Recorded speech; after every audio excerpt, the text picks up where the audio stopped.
competition is set to get underway, and surely it is the most important and most anticipated bout in Olympic wrestling history.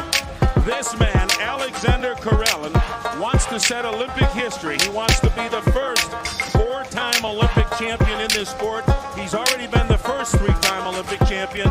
If Rulon Gardner could beat this man, how much of an upset would it be, Jeff? If Gardner the American were to win this match, it would be akin to the 1980 U.S. hockey team's win over the Soviets. It would be that unexpected, Russ. If the hockey team's victory over the Soviets was called the miracle on the ice, then Gardner's victory would be called the miracle on the mat. Well, time is running down. There's only 2 seconds to go. That's it! Oh, my! Do you believe in miracles again?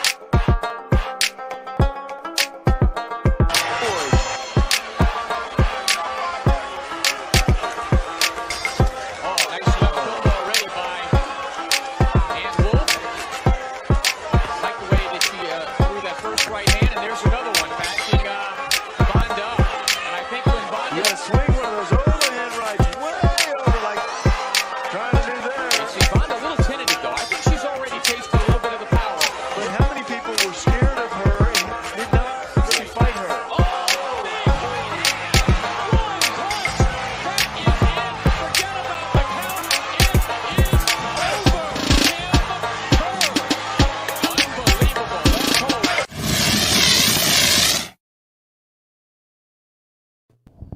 Ding, ding. Welcome to the Fighter Share Report. This is Brew. Over here you got the Badger. Look at it. His hat looks flawless. Oh, do you have somebody come in and style your hat, bro? No, we ain't got that kind of budget yet, bro. It's coming. Oh, yeah. Soon come. All right. Hey, therapy time, bro. I'm glad we're up here. I'm glad we're able to do this show. What you got? I don't know, man. I'm just happy to be here, bro. It was a great night of fights last night. It's a lot that's been going on this past week. So I just think we got a lot to talk about. I'm ready to get it started. All right. Well, no time like the present. Welcome to the ride. Y'all gonna have a good time. I guarantee it. And if not, you know what? We'll give you your money back. So we're gonna run right into On My Grind. We got the UFC 250. UFC. I can't believe they've done 250 pay-per-views, bro. 250. Those are all pay-per-views? Yeah. Oh, okay. Yeah, impressive. It is. So we're gonna start off with the UFC 250 recap. Man, I got a whole list of the main event fights. The one that I really want to start off talking about is Sean O'Malley, bro. Sean O'Malley gave Eddie a good night kiss. Well, 154 into the first round, feinted an uppercut and came right over and just, knocked him on his face. He spun around and he walked off like he hit a home run. It was pretty good. It was pretty phenomenal. Yeah, I think I might have missed that one, bro. It sounds like you're talking about Cody Garbrandt. So we had 2 of those last night, huh? Yes. Cody got down and came from his knees like a discus punch. Laid him out right at the end of the round. So last thing Buddy heard as he went out was the horn. But no, Sean O'Malley kicked off the pay-per-view card with a knockout. Yeah. I'm sorry about that, bro. I missed that. I don't know how I missed that fight, but I missed that one. I didn't see that one at all. Yeah, it was good. And real quick, we had another one in the undercard. We had another stoppage via leg kick. So this is 11 now, two in a row, but 11 total. It was pretty vicious. Yeah, he just laid down. Yeah, it was done. Yeah, he just laid down.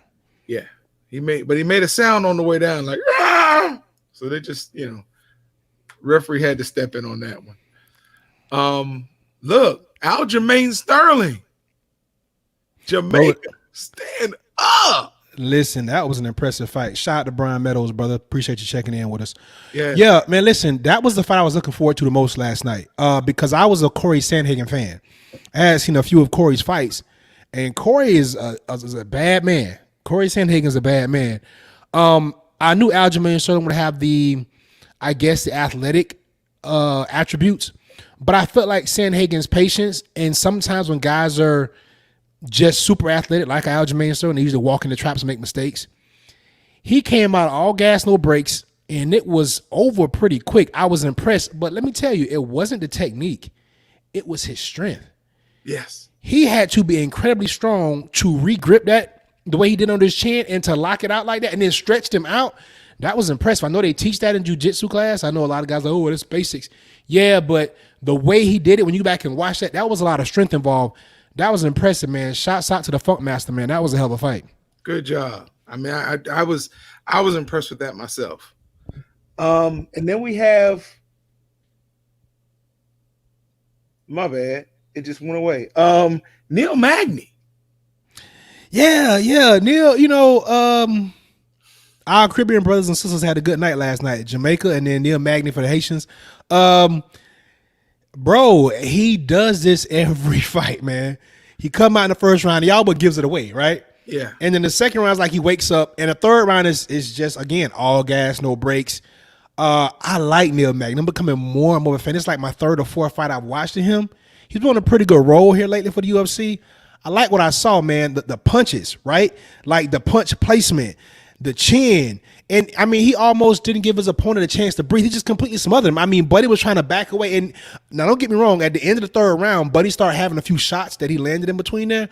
But, man, Magny was almost like it was like a zombie on steroids, kind of. It was like, okay, you hit me, I'm going to hit you twice. And not only did you hit me, you not hurt me. I'm going to keep coming forward, and my punches are going to do more damage. Yeah. Impressive win for Neil Magny. I like that. That was a good fight. Well, I really thought it was a draw, but I could understand why they gave him the fight. I did. Just my opinion. Yeah, I mean, it was, bro, the first round, Cleveland went to the other guy, but then the second round, I think Magny landed the more impressive punches. In the third round, it was all Magny. So I could see it, but to your point, it could have went either way.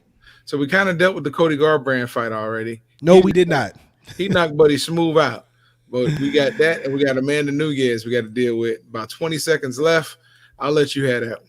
All right, man. Well, look, Cody Garbrandt showed his boxing background. He's always in Sean Porter's comments and Adrian Brown. He's an Ohio kid, and he has a strong boxing background that showed there. But Amanda Nunes, I told you, when we talked about this earlier in the week, I said, bro, she's tailor-made for her.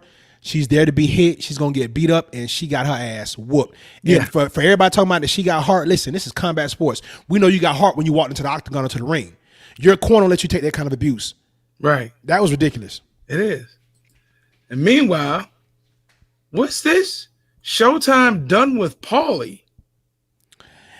I don't know if they done with him or not, but they probably need to part ways. And this is tough for me because not only am I a Paulie Malignaggi fan from a commentator standpoint, but he seems like a pretty solid guy. The few times, because I had a few run-ins with Paulie, right? But man, is Paulie tone deaf, and if he ain't tone deaf, he's a complete idiot. It's not about having an opinion. It's about insensibility and seeing things for yourself and acting like they don't exist, right? Even the commander-in-chief, even Rush Limbaugh, even some of these people out here that we know are very conservative and from our perception can be downright racist, right? They're still acknowledging what's happening. Paulie's still out here touting this thing that systematic racism is not a real thing. But again, I've told a lot of my white counterparts and white friends, Italians, I was one of the racist Europeans you ever run across. Paulie has an Italian background. This should be interesting. Very interesting. I didn't really hear or see his comments, so I fell down on that. Look, what 45 did, if nothing else, when he got in the White House, was allow people who felt like the world was slipping away from them, like they were disenfranchised, to feel again like now they can say and do whatever they want. So that's unfortunate, but I tell you, I'd rather know a racist is a racist than to assume. Yeah, listen, you don't expect this to come. Well, let me backtrack that because New York is very racist as well. Let me not act like New York isn't. Coming up the way Paulie came up in the environment and the era that he came up, I'm just surprised to hear this rhetoric from him, to be completely honest. Paulie's my age, maybe a little bit younger. He grew up in the 90s, early 2000s. He came up in boxing. As we know, boxing is not a sport for, the well-to-do or many young white men, especially in that particular era. Paulie seems to be so in tune with a lot of things when it comes to fighting and things like that. But I guess it's where it stops, right? I guess he, in his quest to become, whatever he's trying to set out to be, and in reaching a certain financial status, he feels like that systematic racism is a made up thing. He's said it more than once. And even in this particular climate, he's come out and said it again. I saw a screenshot on Twitter where he was engaging with one of his fans or somebody that was engaged with him. I wouldn't call him a fan.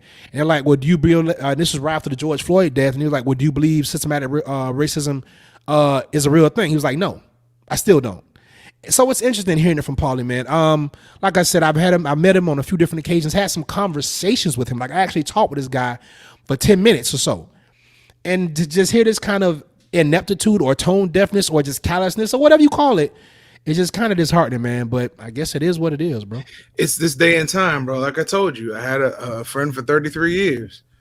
And I realized that really probably was wasted time, because when people, I guess, and I made this statement this morning in a men's study, that eventually who reared you during the time you were 3 to 12 or sometimes 15, they put stuff in you to, even if you rebel against that during your 17, 18, 19 to 30 years, eventually you come back to it. Eventually that stuff resurfaces in your mind, and either you deal with it and you get it gone for good, or you succumb to it. But it will show up again in your life. And if you feel like that you've been disenfranchised due to state aid, federal aid for certain people, a lot of times you'll say, well, you know what? Maybe they have gotten too much.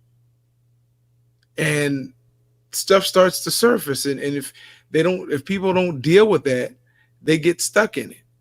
Don't let me go down the numbers to let you know just who gets more federal aid than anybody else. But it's a trigger. It's things that are ingrained, and I have friends who have dealt with it and said, man, this stuff came back, but I was able to deal with it. It's a bunch of BS. We've been friends for so long. I get it. We're still going to be friends. And then I have other ones who say, you know what? I'm starting to see you for who you are. I'm like, no, who I was is the same person I've been. You're starting to see me for who you are. It is a systemic problem, which means it didn't start last week. It didn't start last year. This thing started around 1690. So we got a lot of work to do for those who really want to do it. Sorry to hear that about Paulie, because sometimes he was the only one on there that made sense. But that was just, all right, listen, boom. Yeah, I said it. Here we go. Joshua versus Wilder for the culture. Please start this off. Well, listen, man, this is an interesting topic because Joshua versus Wilder for the culture is a positive thing. What we already knew was people that kind of, follow both these guys closely. Both these guys are proud black people. Both of them. Anthony Joshua immigrated into the UK out of Nigeria. And, Deontay Wilder's a country boy from Alabama. But they've never really lost sight of who they were, right? Even when we see Anthony Joshua with his team, which appears to be a majority of white guys, right? He still is in tune with the culture, man. He still is able to resonate and speak to the people. He got out there yesterday or the day before, man. I don't know if you got a chance to see his speech that he gave over in the UK. Just dope, man. I mean, he kind of hit every nail on the head. There are some very small differences. Like I know in the UK, it's more about the knifings than it is the shootings as far as the what the perception of the crime in the youth is over in that area. But he just spoke from his heart, man. It was dope. And then Deontay Wilder, in true Bomb Squad fashion, released his freestyle about what's going on, so to speak. And that was dope in his own right. I think both of these guys are very, very, very in tune with the culture. They are what's needed. Sadly, one of them got to go, right? As far as fighting goes, because they're going to fight each other, and one of them got to lose. But man, they both speak for the culture in that regard as being figures that have always kind of been forward thinking and kind of never shied away from these type of questions, these type of issues. I'm here for it, man. I think it's dope. Yeah.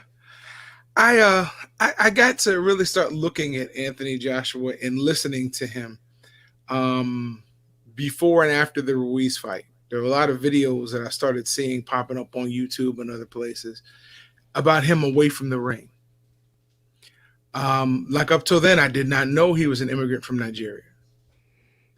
But then when I really started looking and hearing him, really hearing him, not the rhetoric that they would spew after the fight and all the fans were going, and then they get back in the ring about, I'm going to knock him Spock out. No, I got to actually hear him talking about, when he was over here visiting, getting ready for the fight in New York. And I was like, okay, they're letting him show that he has some depth to him. And look, he's doing this thing. I was rooting for Wilder, and I'll still be rooting for Wilder when the fight happens. But, if he fights Fury, I'll definitely be rooting for Joshua. Definitely be rooting for Joshua. Yeah. About it. Make no mistake about it, man. I'm sorry, I didn't mean to cut you off. Go ahead, but I'm sorry. What I did want to say is I'm looking at Europe, specifically Europe, the Netherlands, France. I'm looking at these places who are protesting what's going on over here. And I think part of America that's able to turn their blind eye when these things happen are seeing other countries, how they look at us the way we have to deal with these issues, when we're protesting, when we're rioting. Now, looting and rioting are two different things. If you don't understand the difference, then you're probably a looter or an idiot. They're two different things. As Dr. King said, rioting is for the people who have no voice, to paraphrase. So when you look at other countries watching us going through this, and they're protesting as well, it says to the part of America that's able to turn the blind eye usually, because normally the media paints the protest in a certain way. Now they have to look at it and go, how bad are we really? So I really support those people, especially the athletes from different countries who are speaking up, because they don't listen to the common folks. The common folks don't make the big stories. But that when the athletes and the entertainers from other countries speak up and they're like, what's going on, America? It causes certain people here to have to take notice. They can't keep turning a blind eye to everything. So I salute you, those of you who don't have to protest, but do. Well said, brother. Wow. All right. Well, we're going to get set up for hashtag CBM. Couldn't have been me. And look, bro, this one was sent to me. Okay. I won't mention the person's name, but they sent it to me, and it's a little different, but it could have happened to any one of us in our lifetime. That's all I'll say. But I don't think it couldn't be me now. I'm much more careful. Man, let's run it and see what we got. All right, we'll be right back up here.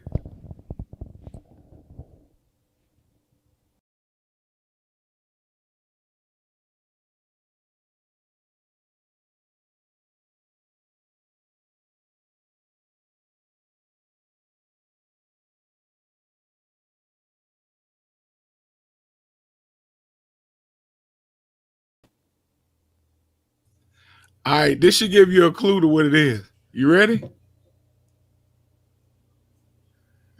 Don't look like that, bro. Don't look like that. Because you want something right now, man. What is this, bro? All right, here we go.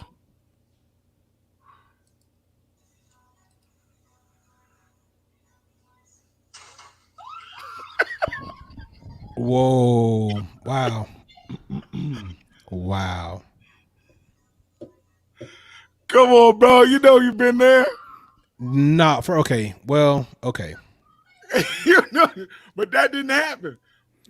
So huh? So let's unpack this. Because I'll be the first to say both of them is fucked up, bro.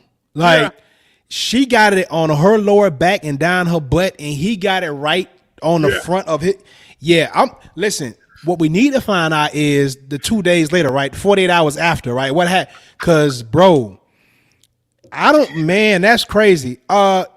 We've all been there. We've all had the kitchen moment, right? That's not something that's not something that's original. I don't think we've had the kitchen moment on a hot stove though.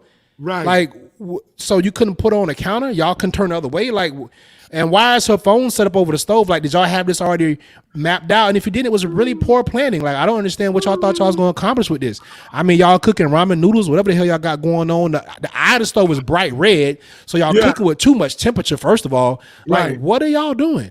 So this was doomed to fail from the beginning. So no, it couldn't have been me.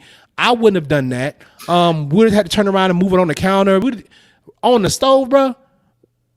With the ramen noodles, there was probably chicken flavor too. Probably the best kind. Yeah. But still, bro, like that's just bad all the way around, bro. Terrible. But I said, you know what? He'll enjoy this one. He'll enjoy this one. That's not for the culture, bro. We got to stop, bro. We got to chill. We got to do better. That was awful. Hey, listen, let's find out. Look, I'll be interested to see these pictures from 48 hours later, though. Like when that thing blister up and scar up, like no more thongs for her, no more two pieces, and him. He done. Yeah, but that's pretty bad. That's pretty bad. You better go get some of that cooling gel. And look, not for nothing. We just being funny. I hope nobody was seriously hurting that, but that didn't look good.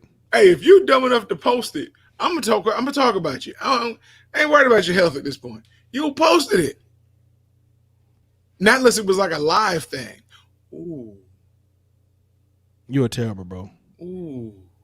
Listen, good show, bro. Very good. Shout out to Nedroy Bent for jumping in. Appreciate the love, brother. He was laughing. I guess he saw the CBM, so that's what's up. Hey, be careful on the stove. Be careful. Don't get yourself caught up in that. Because, hey, I don't need to mess with kitchens now. Kitchens are for getting something to drink, something to eat, and maybe washing dishes. That's what kitchens are for me now. I mean, he was trying to get something to eat. He just went about the wrong way. Look, that was terrible. He got to do better. Let's just hope you're all right, both of them. They young. They young, so they might be able to recover from that, but that's a bad look. That's bad. It is. That's bad. Hey, shout out to my wife. Shout out to my daughter. Shout out to my mom. If I could nominate one of the world's greatest mom, I would nominate her. Put her up there on the pedestal she deserves. Because she's pretty amazing, bro. I mean, I was probably the perfect kid to raise, the easiest kid to deal with. But she's still pretty amazing. Still pretty amazing. You should feel the way about your mom. That's dope. I was scared of her for a point. She used to work for the railroad. And she was a carman. So she had to swing 100-pound hammer. And my mom weighed 97 pounds at the time. So she was cut. I mean, she was ripped back then. And I remember we were in the store. I was 5 years old. And she said, stay with me. And of course, this time I'm crawling all under the clothes racks and stuff. She didn't say nothing. She just walked out the store. And I saw these feet leaving. I said, oh. So I run up beside her. I'm like, hey, Mom. Next thing you know, I'm in the air. I'm literally in the air, dangling. And she looked at me and said, don't make me F around and get a murder charge. I was done. Nothing else to say. Rest of the day, I didn't need nothing to drink, nothing to eat. Went home, sat there till she told me to go to bed. Went to bed. I was scared to wake up the next day. Yeah. Uh-oh. Oh, my. Wait a minute.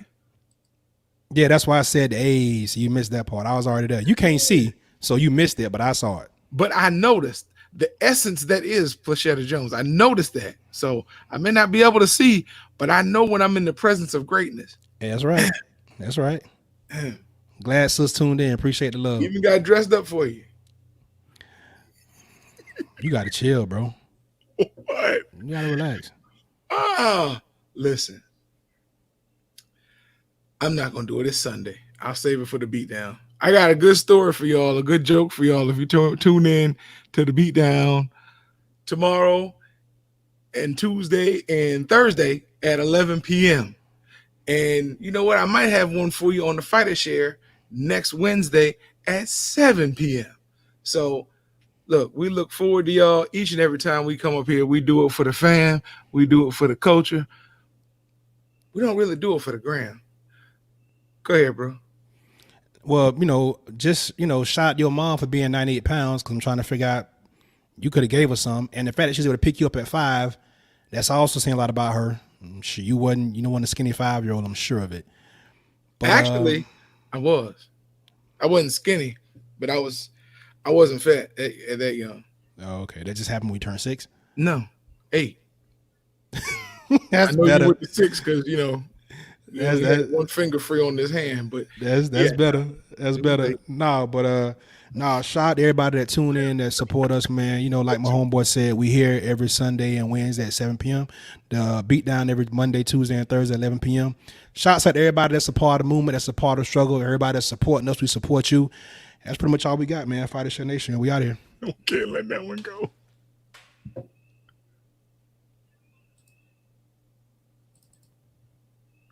DJ Swift on the truth. I'm trying to think of a nice little line. Yeah.